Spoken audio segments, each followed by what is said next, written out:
जिन चरण रेणुवासाधरी। कमला गरुड़ सुनंद आदि षोडश प्रभुपद रति, हनुमंत जामवंत सुग्रीव विभीषण शबरी खगपति। ध्रुवोद्धव अम्बरीश विदुर अक्रूर सुदामा, चंद्रहास चित्रकेतु ग्राह गज पांडव नामा। कौशारव कुंती बधू पटेय चत लज्जा हरी, हरिवल्लभ सब प्रार्थम जिन चरण रेणुआसाधरी।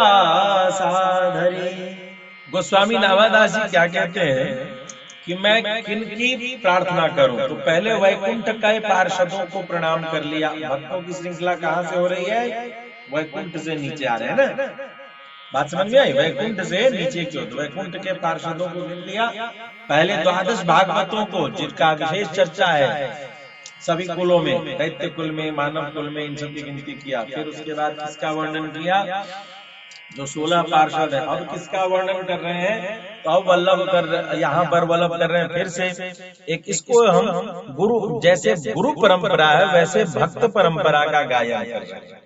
साधु परंपरा, साधु समाज की परंपरा का गायन यहाँ किया जा रहा है। मैं हरिवल्लभ भगवान के उन प्रेमियों की चरणों की प्रार्थना करता हूँ, उनको विनय करता हूँ, उनकी स्तुति करता हूँ, जिनके हृदय में भगवान श्रीमन नारायण के चरण धूलि की आशा बैठी हुई है। जो भगवान की चरण धूलि के ऊपर ही आश्रित होकर के जीवन जीते हैं, उन भगवान के प्रेमियों को मैं प्रणाम करता हूं। इसमें सबसे पहला कौन है? कमला। कमला मतलब भगवती लक्ष्मी जी। तो लक्ष्मी जी के बारे में आपको ध्यान होगा, जब भी गुरु परंपरा गायन किया जाता है तो वैष्णव लोग गाते हैं कि लक्ष्मी नाथ समारंभा नाथ यामुन मध्यमा, अस्मदाचार्य पर्यंता वंदे गुरु परंपरा। के भगवती लक्ष्मी से ही गुरु परंपरा प्रारंभ होता है। श्री वैष्णव संप्रदाय की मूल संप्रदाय आचार्य कौन है? भगवती हरिवल्लभा श्री लक्ष्मी जी। इसीलिए भक्तों की श्रेणी में भी सबसे पहले इनकी चर्चा है। श्री दुर्गा सप्तशती में गायन करते हैं, या देवी सर्वभूतेषु भक्ति रूपेण संस्थिता, नमस्तस्यै नमस्तस्यै नमस्तस्यै नमो नमः। तो भक्ति रानी के रूप में भगवती लक्ष्मी विराजित हैं। तो इसीलिए कमला भगवती का गायन किया जाता है।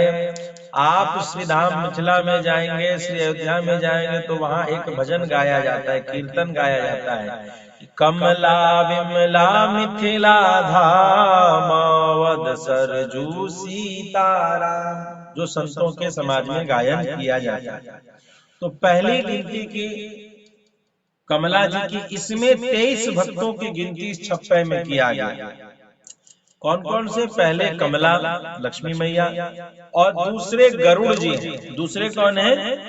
गरुड़ जी हैं। गरुड़ महाज्ञानी गुण राशि हरि सेवक अति निकट निवासी। गरुड़ जी जो है भगवान की सेवा के लिए वो कभी दास बनते हैं, कभी सखा बनते हैं, कभी वाहन बनते हैं, कभी आसन बनते हैं, कभी ध्वजा, कभी वितान, कभी पंखा आदि बन करके भगवान की सेवा करते रहते हैं। दासा सखा वाहन मासनम ध्वजो यस्ते वितानम। अलवंदार में यामुनाचार्य स्वामी जी ने कहा है कि ये अनेकानेक स्वरूप धारण करके भगवान की सेवा गरुड़ जी करते हैं। इनका एक नाम सुपर्ण भी। तो गरुड़ जी की कथा भी बहुत रोचक है। कद्रु बिनता की कथा, जिसमें गरुड़ और अरुण के जन्म की कथा है, नागों के जन्म की कथा है, यह बड़ी ही रोचक कथा है। तो ऐसे गरुड़ जी की चर्चा। सुनंद आदि षोडश प्रभु पद रति, तो सुनंद आदि जो 16 हैं पार्षद जिनका वर्णन 8वें छप्पे में किया गया, उस उनके वर्णन को यहाँ लिया गया। कहते हैं हनुमंत लाल जी। हनुमंत लाल जी का कहना ही क्या उनकी भक्ति का। महावीर बिनवो हनुमाना राम जास जस आप बखाना। श्री हनुमंत लाल जी महाराज के बारे में एक अद्भुत लीला है कि रावण तीनों लोकों से, देवलोक, धरती लोक, पाताल लोक, इन सभी जगह से जो बड़े बड़े आभूषण थे उन सबको इकट्ठा करता हुआ, रत्नों को इकट्ठा करता हुआ विजय प्राप्त करता। उन अनमोल रत्नों का माला रावण ने बनाया था। जब विभीषण को राजगद्दी मिली तो वो अनमोल रत्नों की माला मिली। विभीषण ने यह माला भगवान श्री राम को दिया। भगवान श्री राम ने देखा कि यह अद्भुत माला देख करके जब उस माला की प्रशंसा की गई तो सभी सभासदों के मन में यह आ गया, ओहो यह माला मिल जाता तो कितना अच्छा रहता, या मुझे मिल जाता तो कितना अच्छा रहता, आदि आदि करके ये बात दिखाई पड़ती। लेकिन भगवान श्री राघवेंद्र सरकार के मन में आ गया कि देखो ये मुझे छोड़ के इस माला के चक्कर में पड़ गए। तो भगवान ने माला क्या किया, माला हनुमान जी के गले में दे दी। लो हनुमान मेरे तरफ से, बहुत सुंदर माला। अब हनुमान जी ठहरे, हनुमान जी है ना, अतुलित बलधामम हेम शैलापदेहम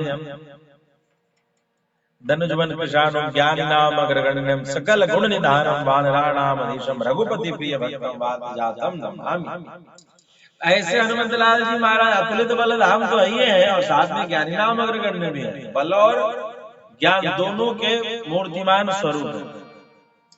अब क्या किया कि हनुमंत लाल जी महाराज ने एक उसमें से रत्न लिया और देखा कि इसमें तो कहीं राम लिखा नहीं है, कहीं इसके भीतर ही हो, तो तोड़ दिया।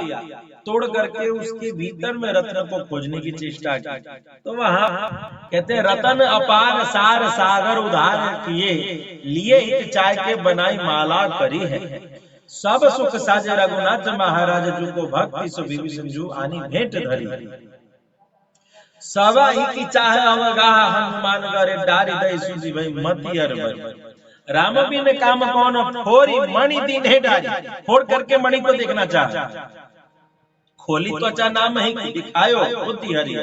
जब फोड़ के दिखाया इसमें राम नाम ने, तो ने कहा सरकार ये क्या दे दिया आपने मुझे, इसमें तो आप दिखते ही नहीं है, मेरे किस काम का ये माला। अब सभासदों ने कहा अरे अरे, इसका मतलब जो जिस चीज में राम नहीं होंगे वो नहीं स्वीकार करोगे। तो बिल्कुल नहीं, तो तुम्हारा शरीर में भी तो राम नहीं है, उसको छोड़ दो। तो हनुमंत लाल जी महाराज ने उसी जगह अपने खोली त्वचा नाम ही दिखायो बुद्धि हरि। अपने त्वचा को खोल करके उन्होंने दिखा दिया कि देखो इसके भीतर भगवान श्री राम का नाम लिखा हुआ है। राम नाम भगवान का विग्रह का दिव्य स्वरूप सबको हनुमंत लाल जी महाराज के हृदय में। तो ऐसे कौतूहल करने वाले श्री हनुमंत लाल जी महाराज, एक और सुंदर सी चर्चा आती है। हनुमंत लाल जी महाराज एक रूप में तो भगवान श्री राम के सेवक थे, और अद्भुत रहस्य है कि श्री हनुमंत लाल जी महाराज एक रूप से जानकी जी की सेवा में भी उपस्थित थे। चारुशिला नाम की एक सखी जो वो सखी कोई दूसरे नहीं, हनुमंत लाल जी महाराज ही चारुशिला नाम से वहां पर उपस्थित होकर के वो जानकी जी की सेवा में उपस्थित रहते थे। ये गुप्त रहस्य की बात है कि चारुशिला नाम से वो जनकपुरी में थी, और दूसरे रूप में श्री हनुमंत लाल जी महाराज कैसे थे, तो हनुमंत लाल जी महाराज केसरी नंदन के रूप में उपस्थित होकर के आनंद ले रहे थे। तो यहाँ पर हनुमंत लाल जी महाराज के बारे में विनय पत्रिका में बाबा तुलसी ने गायन किया है। जाके गति है हनुमान के, ताके की पयज पूजियाई, रेखा पुलिस पखान की, जाके गति है हनुमान की।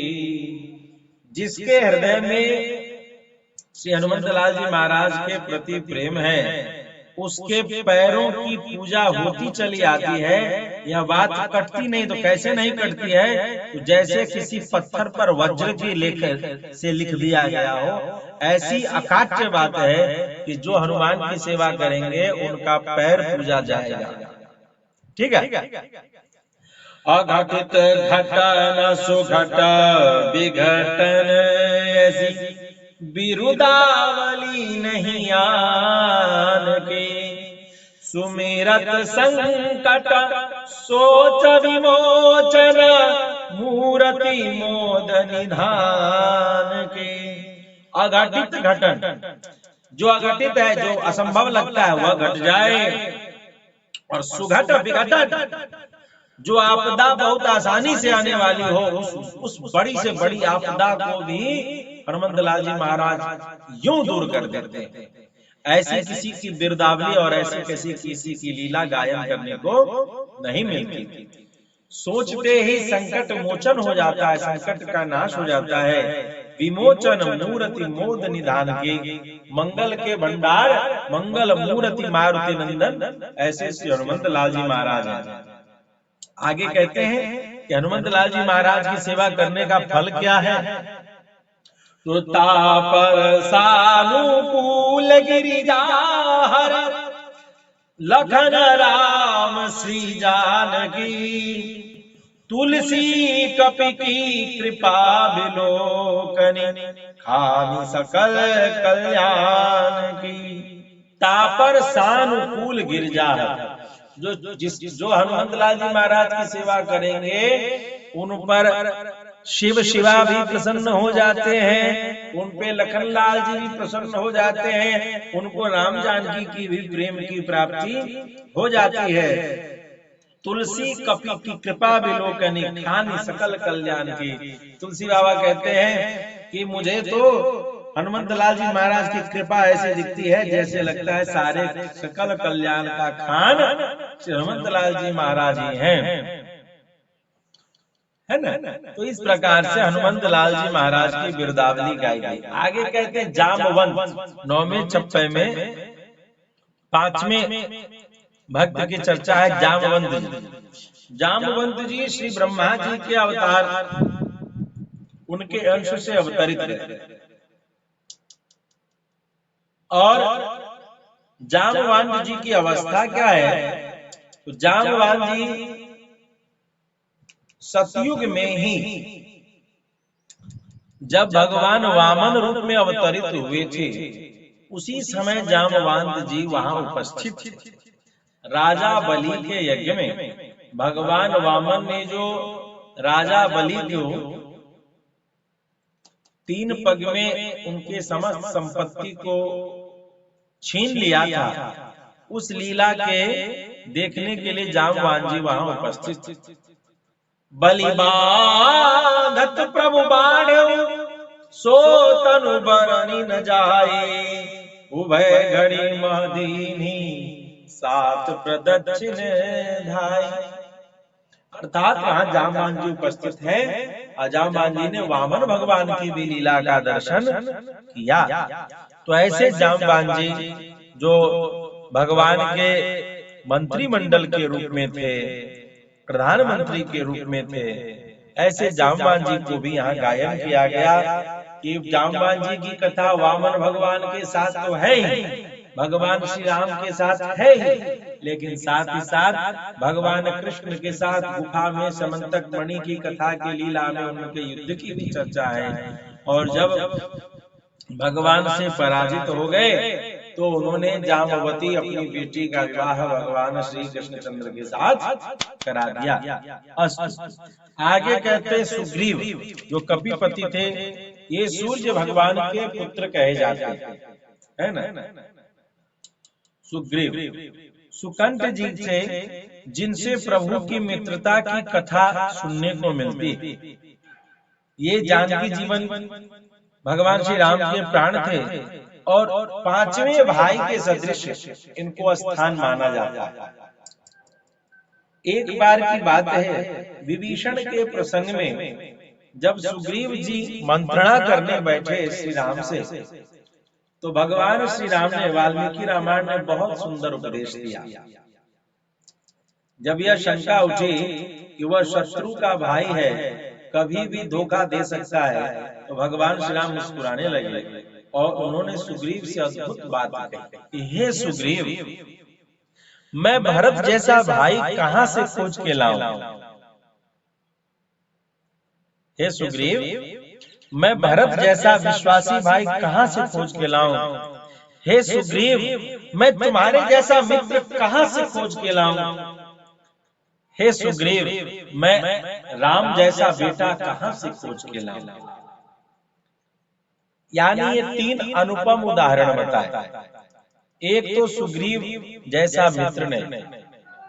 क्यों ऐसा कह रहे हैं? क्योंकि एक बार की बात पर सुग्रीव ने अपनी संपूर्ण वसुंधरा में जितने संपर्क के वानर रीछ जितने भी थे, उसके साथ अपनी किष्किंधा की सारी संपत्ति, सारी शक्ति, सारी वैभव, सारे सेना, यह सब भगवान श्री राम की सेवा में उपस्थित कर दिया।